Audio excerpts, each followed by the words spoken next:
આ તમારો last question છે હમણાંના સિલેબસ માટે. હવે EFG 3 પાર્ટનર્સ છે, પછી એમાંથી પહેલો પાર્ટનર રિટાયર થાય. તો હવે આપણે જોઈએ કે નવો રેશિયો ક્વેશ્ચનમાં આપ્યો છે કે નહીં, એ પ્રમાણે ડિસાઇડ થાય. બેલેન્સ શીટમાં કંઈ વધારે નવું નથી દેખાતું. અહીંયા ઇન્વેસ્ટમેન્ટ કે ઇન્વેસ્ટમેન્ટ ફ્લક્ચ્યુએશન ફંડ એ નથી, WACF WPSF એવું કંઈ પણ નથી, સીધી સાદી બેલેન્સ શીટ છે. પછી નવી ગુડવિલ જે છે એ 7,000 છે, તો આ રિટાયરિંગ પાર્ટનરને એના શેર પૂરતું આપવાનું થાય. લેન્ડ એન્ડ બિલ્ડિંગની વેલ્યુ 7,000 છે, તો 6માંથી 7 થયા એટલે 1,000 વધી ગયા. સો રિવેલ્યુએશન અકાઉન્ટમાં ક્રેડિટ સાઇડમાં.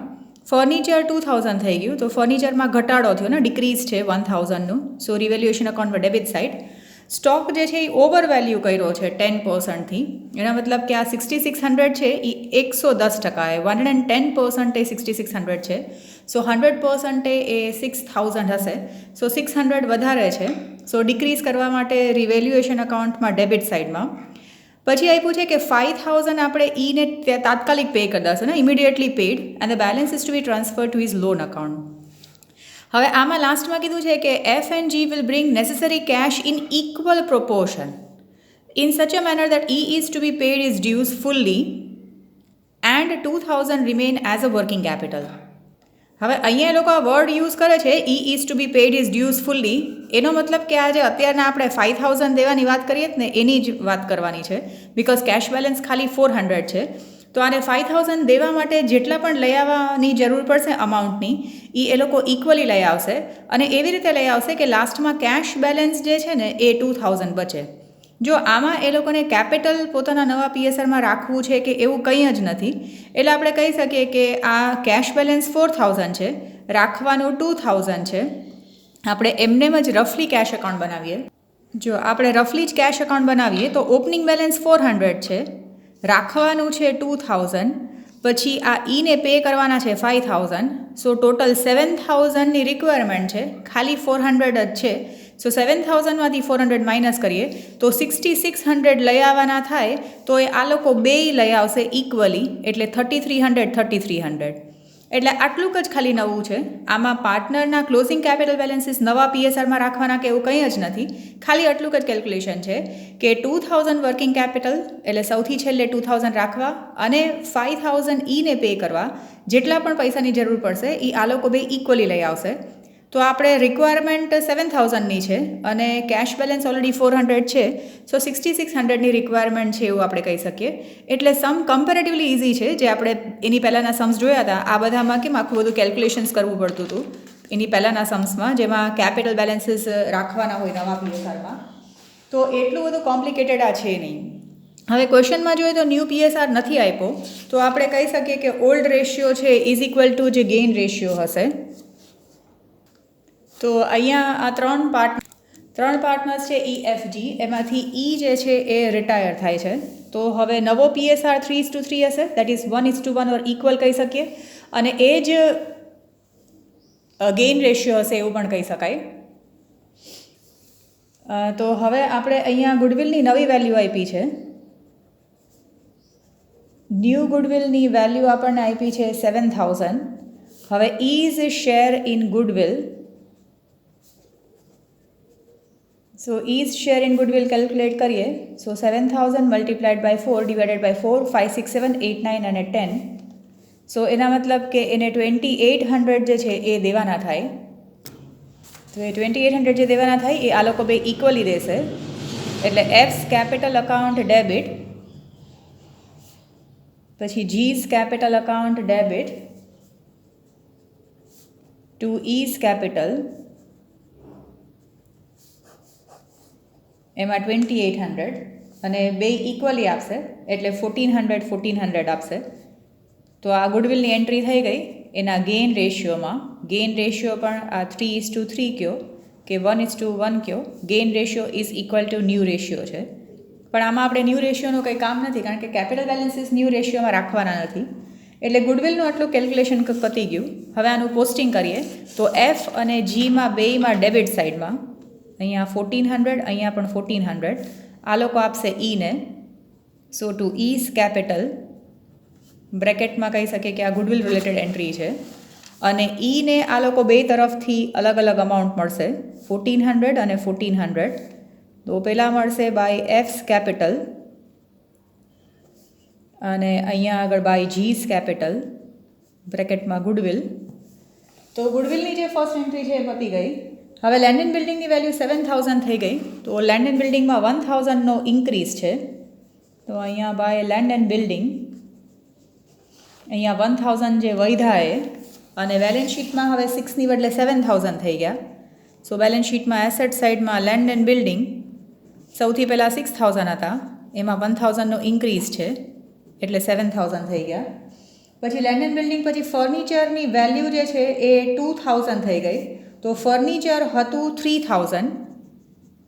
ફર્નિચર જૂની બેલેન્સ શીટમાં આપણને 3000 આપ્યા છે, એમાંથી 1000 ઓછા કર્યા હશે તો 2000 થઈ ગયા.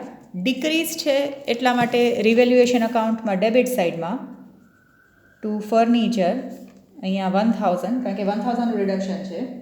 પછી stock is overvalued by 10% છે એટલે બેલેન્સ શીટમાં આપણને જે સ્ટોક દેખાડ્યો છે તો એ 110% એ 6600 છે. જો આવા ઘણા બધા એડજસ્ટમેન્ટ્સ કર્યા છે આપણે તો આ પણ યાદ રાખજો. આ 6600 ઇન્ટુ 100 અપોનમાં 110 કરીએ તો વેલ્યુ થાય 6000. એટલે આપણે કહી શકીએ કે 6600માંથી આપણે 600 માઇનસ કર્યા હશે કારણ કે એ 10% એક્સ્ટ્રા બતાવેલા હતા જે આપણને મળશે નહીં. સો જે 600નું રિડક્શન થયું decrease in the value of asset, તો એ અહીંયા આગળ ટુ સ્ટોક 600નું ડિક્રીઝ છે. પછી ઈને આપણે ઇમિડિયેટલી 5000 પે કરી દેવાના છે. તો ઈના કેપિટલ અકાઉન્ટમાં આપણે ટુ કેશ લખી શકાય કે ઈને આપણે 5000 પે કરી દેશું અને આ પેમેન્ટ કરીએ છીએ એટલે બીજી ઇફેક્ટ કેશ અકાઉન્ટમાં ક્રેડિટ સાઇડમાં બાય ઈઝ કેપિટલ. તો એને 5000 આપણે આપી જ દેવાના છીએ ઇમિડિયેટલી અને બાકીનો અમાઉન્ટ એનું લોનમાં ટ્રાન્સફર કરવાના. હવે કીધું છે કે FNG will bring necessary amount in cash, જેના લીધે ઈને પે થઈ જાય. અને વર્કિંગ કેપિટલ 2000. જો વર્કિંગ કેપિટલ એટલે ક્લોઝિંગ કેશ બેલેન્સ છે તો બેલેન્સ કેરીડ ફોરવર્ડ જે છે એ તમને ક્લોઝિંગ આપેલું જ છે કે 2000 રાખવાનું છે. જો આને ક્લોઝિંગ વર્કિંગ કેપિટલ મતલબ ક્લોઝિંગ કેશ બેલેન્સ, તો એ 2000 રાખવાનું છે. તો આપણે આ કેશ બેંક અકાઉન્ટ અહીંયા ખાલી કેશ જ આપેલું છે એટલે કેશ જ લખશું. તો આ એસેટ સાઇડમાં આવશે અને અહીંયા આગળ આવશે એવું આપણે કહી શકીએ કારણ કે એટલી રિક્વાયરમેન્ટ છે. તો હવે જુઓ તો આમાં બીજું કંઈ નવું નહોતું. એક તો આપણે ગુડવિલની એન્ટ્રી કરી, ઈને પે કરવાના છે એ લખ્યા અને રિવેલ્યુએશન અકાઉન્ટમાં એટલી કંઈ ખાસ ડિફિકલ્ટ એડજસ્ટમેન્ટ છે નહીં.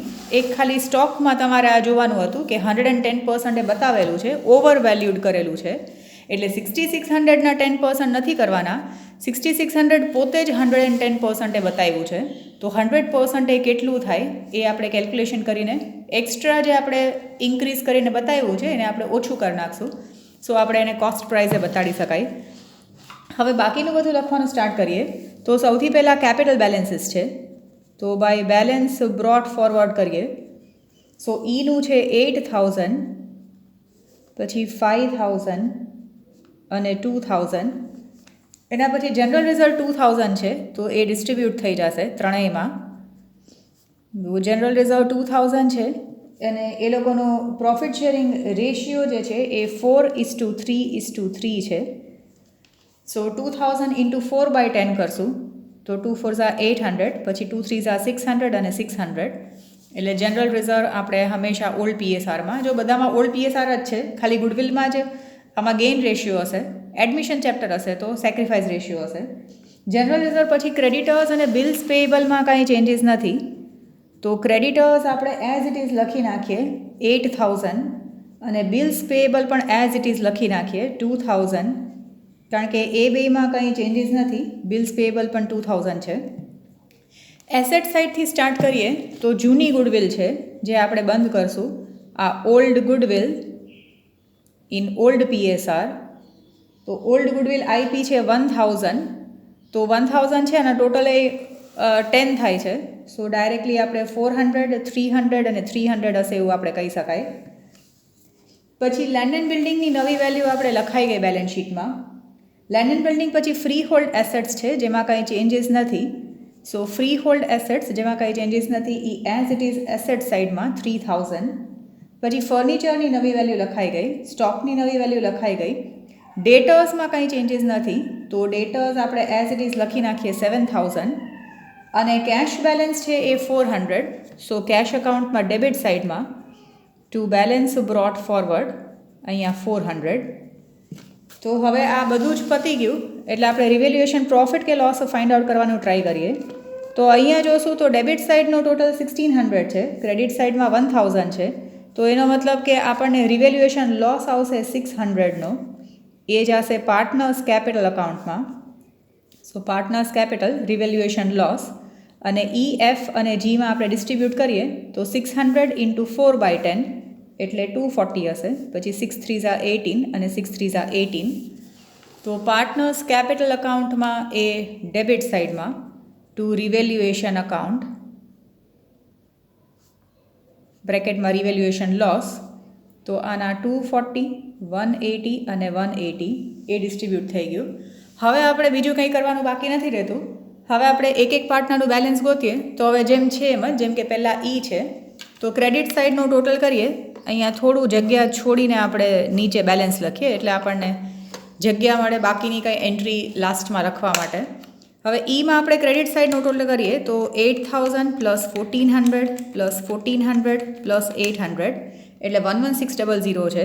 ડેબિટ સાઇડમાં જોઈએ તો અહીંયા 5000 છે એટલે આનાથી વધારે ફિગર નથી. સો 11600 આપણે ક્રેડિટ સાઇડનું ટોટલ રાખીએ.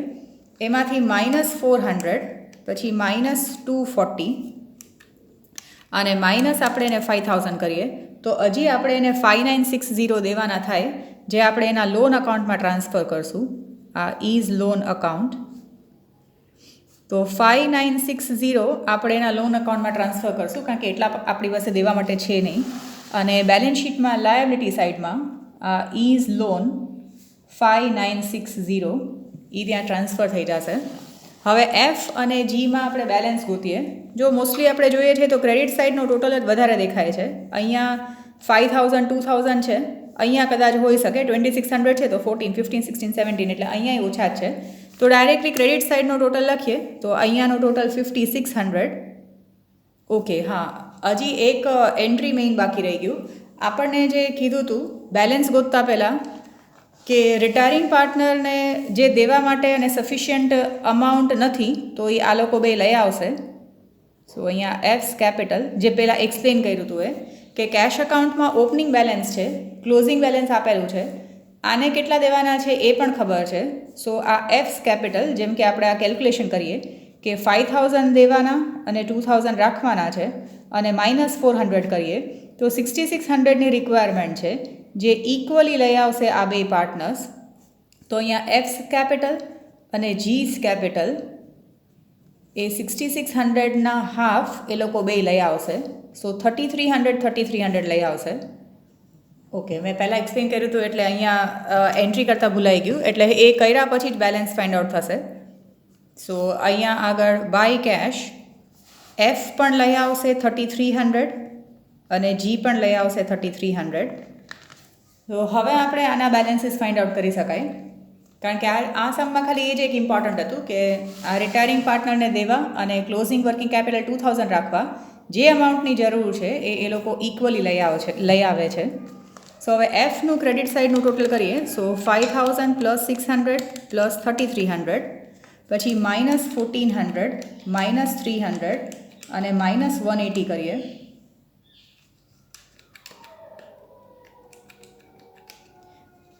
તો આપણને મળશે 7020. ક્રેડિટ સાઇડનો ટોટલ 8900 અને એમાંથી આ ડેબિટનું માઇનસ કરીએ છીએ તો 7020 જે હશે આ બેલેન્સ કેરીડ ફોરવર્ડ. જીના કેસમાં પણ ક્રેડિટ સાઇડનો ટોટલ 2000 પ્લસ 600 પ્લસ 3300 એટલે 5900 છે. ડેબિટ સાઇડનો ટોટલ આમ પણ ઓછો છે એનાથી એટલે -1400 -300 અને -180 કરીએ તો આવે છે 4020. એટલે આ લોકો બેના બેલેન્સ જે છે એ ફાઇન્ડ આઉટ કર્યા. પછી ગ્રેટર ટોટલ બે સાઇડ. તો હવે આ જે છે એ કેપિટલ બેલેન્સીસ લખી નાખીએ. જેમ કે કેપિટલ્સ છે અહીંયા એફ અને જીના 7020 અને 4020. પછી બેલેન્સ શીટનું ટેલી કરીએ એટલે ટેલી કરશો તો બે સાઈડ 27,000 આવી જશે. એટલે આ સમમાં બરાબર જોજો. આફ્ટર ધ રિટાયરમેન્ટ ઓફ ઈ બાકીના બેનું બેલેન્સ છે એમાં કંઈ PSRમાં રાખવાનું એવું રિક્વાયરમેન્ટ નથી. ખાલી એટલું જ છે કે આ લોકોને આ વર્કિંગ કેપિટલ રાખવા અને ઈને દેવા નેસેસરી અમાઉન્ટ એ લોકો ઇક્વલી રહી આવશે. એટલે આ એક ક્વેશ્ચન બરાબર જોજો, ક્વેશ્ચન નંબર 15. પછી એના પછી તમારા નાના ક્વેશ્ચન્સ જોઈએ તો ક્વેશ્ચન 3માં તમને XYZમાંથી જો Z રિટાયર થાય તો નવો PSR હશે 5:3. પછી અહીંયા તમને એમને આપ્યું છે તો આ 1/2, 1/3 ને 1/6 છે તો નીચે 6 કરવા માટે આ 3:2:1 થઈ જશે. તો સીધો સાદો ક્વેશ્ચન છે જે MCQમાં પૂછાય. એ રિટાયર થાય તો નવો PSR હશે 2:1. જેમ કે આ ABC છે અને 3:2:1 છે તો એ રિટાયર થઈ જશે તો નવો રેશિયો હશે B નો C નો 2:1. જો B રિટાયર થશે તો નવો રેશિયો હશે 3:1 અને જો C રિટાયર થશે તો નવો રેશિયો હશે 3:2. એટલે બસ એવું એમને પૂછ્યું છે. થર્ડમાં આપ્યું છે આ 40-20 ને 40%, એટલે 4:2:4 એ કહી શકાય. તો અહીંયા આ Q રિટાયર થાય છે અને P is acquiring 3/20 and R 1/20 from Q's share. પછી એના પછીના સમમાં એ આ જે છે PQR જે છે 4:4 છે, 40-20 ને 40ની બદલે. Q રિટાયર થાય તો P ને મળે 320 અને આને 120. એટલે 320 અને 120 આમાં આપણે બેમાં પ્લસ કરી નાખવાનું. તો હવે આપણે કહી શકીએ કે આ ન્યૂ PSR જે છે, new PSR is equal to આ old plus gain, old PSR plus gain. તો પીના કેસમાં ઓલ્ડ PSR છે 4/4 + 4 8 9 10. હજી આને રિડ્યુસ ફોર્મ કરી શકાય મિસ્ટેક વગર જો તમે કરતા હોય તો, પ્લસ 3/20. તો અહીંયા આપણે 2/2થી મલ્ટીપ્લાય કરીએ સો 8 + 3/20. સો 11 આઉટ ઓફ 20 ફર્સ્ટ પાર્ટનરનું. પછી એવી રીતે જ આ આરનો ઓલ્ડ રેશિયો છે એ પણ 4/10 જ છે અને એને મળશે 1/20. સો અહીંયા 2થી મલ્ટીપ્લાય કરીએ સો 8 + 1/20 એટલે 9/20. સો એનો મતલબ કે પી અને આરનો ન્યૂ રેશિયો જે છે એ 11:9 છે. ટોટલ ચેક કરી લેવાનું કે એ 20 થાય છે કે નહીં. અને આપણે ગેઇન રેશિયો કહી શકાય કે ગેઇન રેશિયો છે આ ન્યૂ PSR છે અને ગેઇન રેશિયો છે એ 3:1 ક્વેશ્ચનમાં આપેલો જ છે જે આપણે પ્લસ કર્યો. પછી એના પછી ફોર્થ ક્વેશ્ચનમાં આપ્યું છે કે MNO પાર્ટનર્સ છે એ લોકોનો PSR 3:1 છે. પછી M રિટાયર થાય છે, N ઇઝ એક્વાયરિંગ 1/10 ફ્રોમ જ આપ્યું છે એટલે ખાલી માઇનસ જ કરવાનું છે. 1/10 ફ્રોમ એમનો જે 1/10 છે એ N ને મળશે અને બેલેન્સ જે છે એ O ને મળશે. તો હવે આ કેસમાં આપણે ન્યૂ PSR કેલ્ક્યુલેટ કરીએ તો આપણે કહી શકીએ that new PSR is equal two old PSR plus gain. તો એનના કેસમાં ઓલ્ડ PSR છે આ 2/3 4 5 અને 6 અને પ્લસ એને 1/10 મળશે. તો આને તો આપણે ડાયરેક્ટલી અહીંયા પ્લસ કરી શકીએ, જેમ કે આને ક્રોસ મલ્ટિપ્લિકેશન કરીએ તો અહીંયા 20 + 6/60 એટલે 26/60. પણ આ રિમેનિંગ બાય O છે તો રિમેનિંગ કાઢવા માટે આપણે જોઈએ તો આપણે કરીએ કે એમ્સ શેર જે છે એ છે 3/6. 3/6માંથી 1/10 જે છે એ N ને મળ્યો. સો આ 10 3s are 30 -6/60 કરીએ સો 24/60 છે will be taken by O. તો હવે ઓનો ઓલ્ડ રેશિયો છે એ છે 1/6 પ્લસ કરીએ 24/60. તો હવે અહીંયા આપણે ખાલી 10 ને જ મલ્ટિપ્લિકેશન કરવાનું થશે. જો આ કેલ્ક્યુલેશન બરાબર જોજો. અહીંયા રિમેનિંગ બાય O છે તો આપણે પહેલાં એનનું ખાલી એમને કેલ્ક્યુલેટ કર્યું તો એનના ઓલ્ડ રેશિયોમાં પ્લસ આ 1/10 કરીએ તો એનો તો આવી જાય. પણ એમના જે 3/6 શેર છે એમાંથી 1/10 જે છે એ આ એનને મળશે. તો આપણે પહેલાં રિમેનિંગ શેર ગોઈતો, આ જે છે એ રિમેનિંગ છે will be taken by O. તો ઓનો ઓલ્ડ રેશિયો 1/6 છે, એમાં પ્લસ આ રિમેનિંગ જે છે એ એડ કરશું. હવે અહીંયા LCM સેમ કરવા માટે 10 થી મલ્ટીપ્લાય કરીએ તો 10 + 24/60 છે. સો 34 આઉટ ઓફ 60 છે. સો એનો મતલબ કે N અને Oનો નવો રેશિયો જે છે એનનો આવ્યો 26, આનો આવ્યો 34. ચેક કરીને જોઈ લે કે આ ટોટલ પાછો 60 થાય છે કે નહીં. સો 26:34 છે. હજી 2નું ટેબલ આપણે બોલીએ તો 13 2s are 26 અને 17 2s are 34 એ રિડ્યુસ ફોર્મમાં કરી શકાય. અહીંયા આપણે ગેઇન રેશિયોનું વાત કરીએ. આ જે છે એ ન્યૂ PSR છે. ગેઇન રેશિયો આપણે જે અહીંયા પ્લસ કર્યો હોય, જેમ કે અહીંયા આપણે પ્લસ કર્યો છે 1/10 અને અહીંયા પ્લસ કર્યો છે 24/60. હવે અહીંયા આપણે 6 મલ્ટીપ્લાય કરીએ, કારણ કે ગેઇન રેશિયોમાં પણ નીચે પાછું સરખું હોવું જોઈએ. તો ઉપર આવ્યું 6:24 એ આપણે એનો ગેઇન રેશિયો છે. અગેન એને રિડ્યુસ ફોર્મમાં કરવું હોય તો કરી શકાય. 6 1s are 6 અને 6 4s are 24. જો ગેઇન રેશિયો એટલે આપણે જે આ પ્લસ કરીએ છીએ ને, ઓલ્ડ રેશિયો પ્લસ ગેઇન, તો અહીંયા 1/10 પ્લસ કર્યું અને અહીંયા આગળ આપણે 24/60 પ્લસ કર્યું. તો 1/10 અને 24/60 જે છે એ ગેઇન રેશિયો છે, પણ નીચે સરખું જોવું જોઈએ. એટલે અહીંયા 6 મલ્ટીપ્લાય કર્યું તો ઉપર 6 આવ્યું અને 24. તો આ એનો ગેઇન રેશિયો છે. પછી એના પછીના સમમાં CVD પાર્ટનર્સ છે, એ લોકોનો PSR 4:5:3 છે. ડી રિટાયર થાય. ડીનો જે શેર છે એ આ લોકો બે 2:1 લઈ જશે. તો આપણે આપણું કેલ્ક્યુલેશન ખાલી લખીએ કે new PSR is equal two old PSR plus gain. તો હવે સીનો ઓલ્ડ રેશિયો છે 4/4, 5 + 4 9, 10 11 અને 12. હવે એને કેટલા મળશે? તો ડીનો જે શેર છે 3/12 એના 2/3 મળશે. જે આપણે એડમિશનમાં કરતા હતા થોડું એના જેવું. ડીનો જે શેર છે એ આ લોકો બે 2:1 લઈ જાય છે. તો ડીનો શેર છે 3/12. સો 3/12 2/3 એ સી લઈ જશે અને આ બીનો ઓલ્ડ રેશિયો છે એ 5/12 છે. તો આ ડીનો જે 3/12 છે એના 1/3 લઈ જશે. તો પછી આપણે આને કેલ્ક્યુલેશન કરીએ, ફર્ધર કેલ્ક્યુલેશન કરીએ તો હવે અહીંયા જો આ બે કેસમાં અહીંયા 3 ને અહીંયા 3 બે ઉડી શકે છે, તો આપણે એને કેન્સલ કરીએ. સો 4/12 પ્લસ આ 2/12 બચ્યું એટલે આવશે 6/12 અને અહીંયા 5/12 પ્લસ 1/12 બચ્યું એટલે અહીંયા પણ 6/12 આવે છે. સો એનો મતલબ કે આ ન્યૂ PSR જે છે, ન્યૂ PSR C:B જે છે એ 6:6 છે ઓર 1:1 છે એવું કહી શકીએ. અને ગેઇન રેશિયો કેટલો છે એ ફાઇન્ડ આઉટ કરવા માટે અહીંયા આપણે પ્લસ કર્યું છે 2/12, અહીંયા કર્યું છે 1/12. તો સી અને બીનો ગેઇન રેશિયો છે એ 2:1 છે. એટલે આ ગેઇન રેશિયો પણ એમાં આવી જશે. પછી 6th ક્વેશ્ચન. પછી એના પછીના સમમાં AMC 3 પાર્ટનર્સ છે, જે લોકોનો PSR 3:5:2 છે. એમ રિટાયર થાય છે. એમનો જેટલો પણ શેર છે એ ખાલી સી જ લઈ જશે. તો હવે સીનો જ ન્યૂ રેશિયો આપણે કરીએ.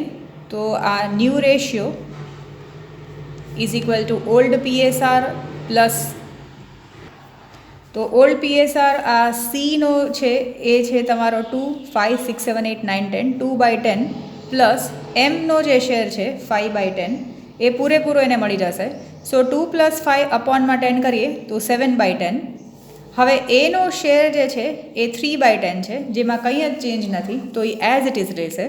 તો હવે એ અને સીનો ન્યૂ PSR કરીએ તો એનો 3 અને સીનો 7 એટલે 3:7 એ લોકોનો નવો PSR હશે. અને ગેઇન રેશિયો કહી શકીએ તો ગેઇન રેશિયો ખાલી સીનો જ છે, જે છે 5/10 અને ઓલાનો જે છે એ 0 છે એવું કહી શકીએ. તો 5:0 જે છે આ સી અને એનો એ ગેઇન રેશિયો છે.